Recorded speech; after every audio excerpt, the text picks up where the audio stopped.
अस्सलाम वालेकुम व्यूअर्स, उम्मीद है आप सब लोग ठीक ठाक होंगे। मैं भी बिल्कुल ठीक ठाक हूँ। आज मैं आप लोगों के साथ बहुत ही मज़ेदार नमकीन गोश्त की रेसिपी शेयर कर रही हूँ, जो कि अक्सर हमारे घर में बनता है और बहुत टेस्टी बनता है। तो इसमें इंग्रेडिएंट्स बहुत कम जाते हैं और जो रेगुलर इंग्रेडिएंट हम डालते हैं वो इसमें नहीं जाते, सारे मोस्टली दूसरे जाते हैं। अभी मैं सारे इंग्रेडिएंट आपको बताऊंगी। तो चलें फिर शुरू करते हैं। मैं आपको बताती हूँ कौन कौन सी चीज़ मैंने कितनी कितनी ली है।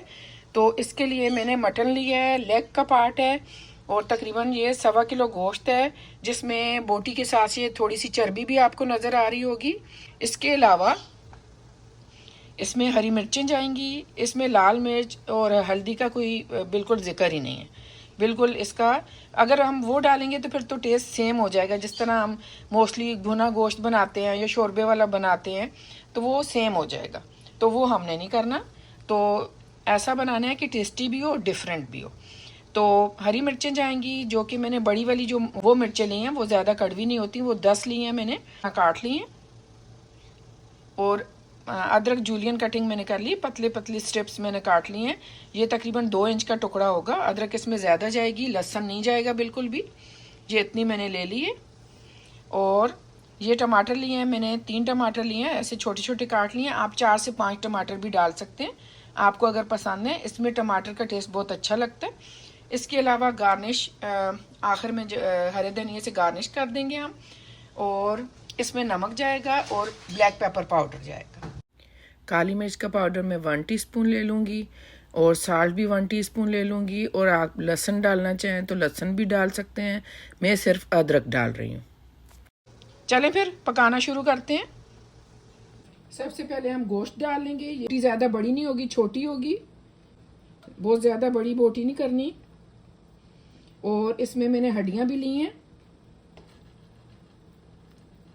ये देखिए। और ये चर्बी के कुछ पीसेज हैं। इसमें घी तेल बिल्कुल भी नहीं चाहेगा, क्योंकि गोश्त की अपनी बहुत चिकनाई होती है और साथ हम चर्बी भी डाल रहे हैं, तो इसलिए इसमें बिल्कुल कोई तेल घी कुछ भी नहीं जाएगा। ये अपनी चिकनाई में पकेगा।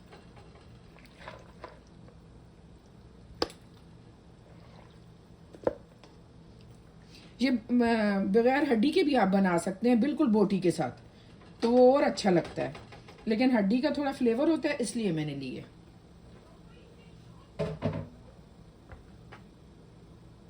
अभी नमक डाल देंगे। नमक 1 टीस्पून में डालूंगी। फिलहाल यही चीज़ें जाएंगी। इसे नमक डाल के मिक्स करके ढक के मीडियम पे छोड़ देंगे। जब गोश्त अपना पानी रिलीज कर लेगा और बॉयल होने लगेगा तो फिर स्लो आंच पे, इतनी आंच जिस पे हल्का हल्का पकता रहे, ढक के छोड़ देंगे। और दरम्यान में हमें थोड़ी थोड़ी देर बाद, यानी 15 मिनट के बाद इस तरह फिर चम्मच से ऊपर नीचे करना है, क्योंकि इसमें हम पानी नहीं डालेंगे।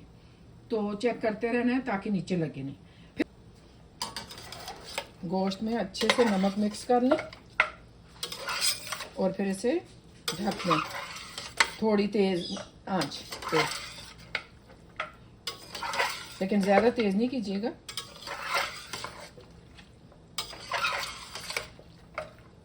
मीडियम हाई तक आप कर सकते हैं। और अगर आप ना चाहें ना चर्बी डालना, तो आप बिल्कुल स्किप कर सकते हैं। इसे गोश्त की अपनी जो चिकनाई होती है काफ़ी होती है, ये ज़रूरी नहीं है, लेकिन इससे थोड़ा फ्लेवर अच्छा हो जाता है। गोश्त बॉयल हो गए तो अभी इसे मैंने हल्की आंच पे छोड़ दिए, ये देखिए पक रहे।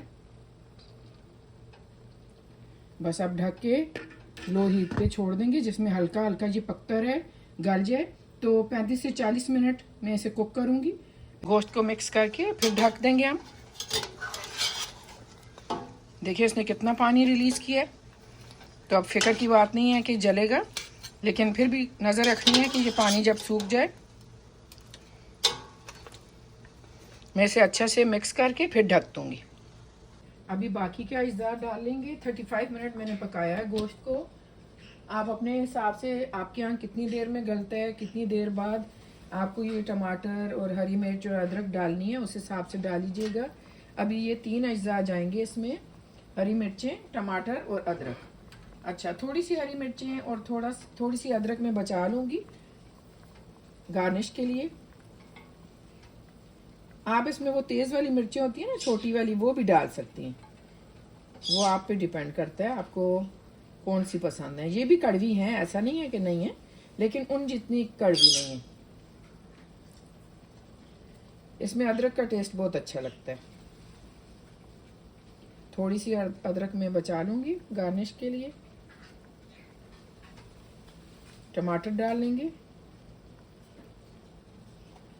और इसे मिक्स करके फिर 20 मिनट तक मैं पकाऊंगी। फिर चेक करूंगी गोश्त कितना गला है। काली मिर्च अभी नहीं डालूंगी ताकि उसका फ्लेवर रहे। इन सब चीज़ों को मिक्स कर लेंगे। अभी थोड़ा सा चूल्हा तेज़ करेंगे क्योंकि टमाटर सारी चीज़ें डाली हैं, तो फिर वही टेम्परेचर पहले वाला बिल्डअप हो जाए।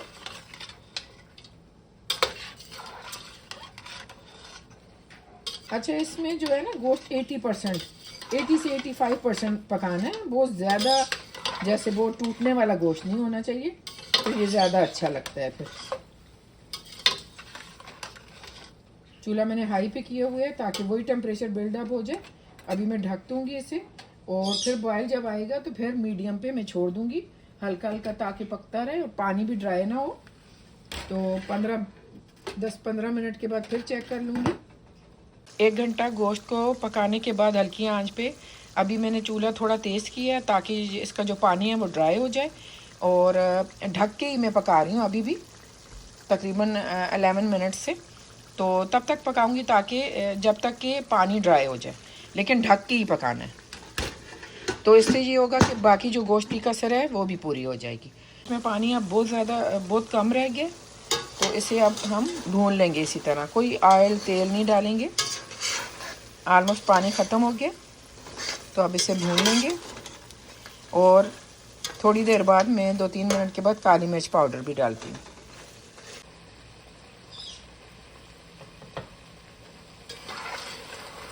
अभी लगातार चम्मच चलाना है क्योंकि पानी तकरीबन ख़त्म ही हो गया।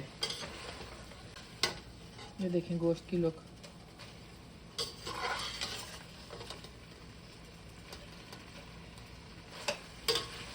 बोटी मैंने चेक की है, जितनी मुझे चाहिए उतनी गल गई है। अभी काली मिर्च का पाउडर भी डाल देते हैं। अंदाजे से मैं डालूंगी।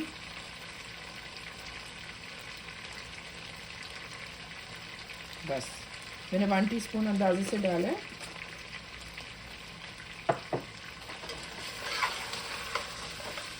बस काली मिर्च डालने के बाद चूल्हा बंद कर देंगे। गोश्त रेडी है, अभी इसे सर्व कर देंगे। अगर आपने चर्बी की बोटियां डालनी भी हुई ना तो बहुत ज़्यादा नहीं डाल दीजिएगा, थोड़ी, मतलब 2 काफ़ी हैं, क्योंकि कुछ लोगों को हेल्थ इशू भी होता है तो उनके लिए ठीक नहीं है। गोश्त की फाइनल लुक देख लीजिए। अभी इस पे मैं गार्निश करूँगी अदरक, हरी मिर्च और हरा धनिया। लेकिन मैंने कहा पहले मैं आपको सिर्फ गोश्त की लुक दिखा दूँ कि कैसा बना है। ये है नमकीन गोश्त की फाइनल लुक।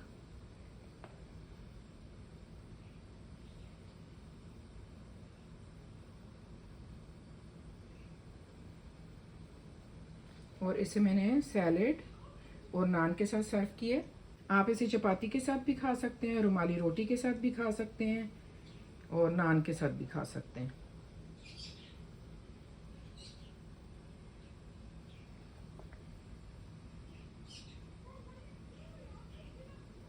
तो चलें फिर, आपको ये मेरी रेसिपी अच्छी लगी हुई तो ज़रूर ट्राई कीजिएगा और कमेंट्स में बताइएगा आपकी कैसी बनी।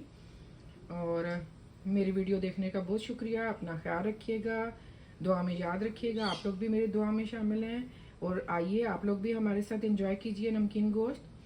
तो चलें फिर, इजाज़त चाहूँगी। अल्लाह हाफिज़।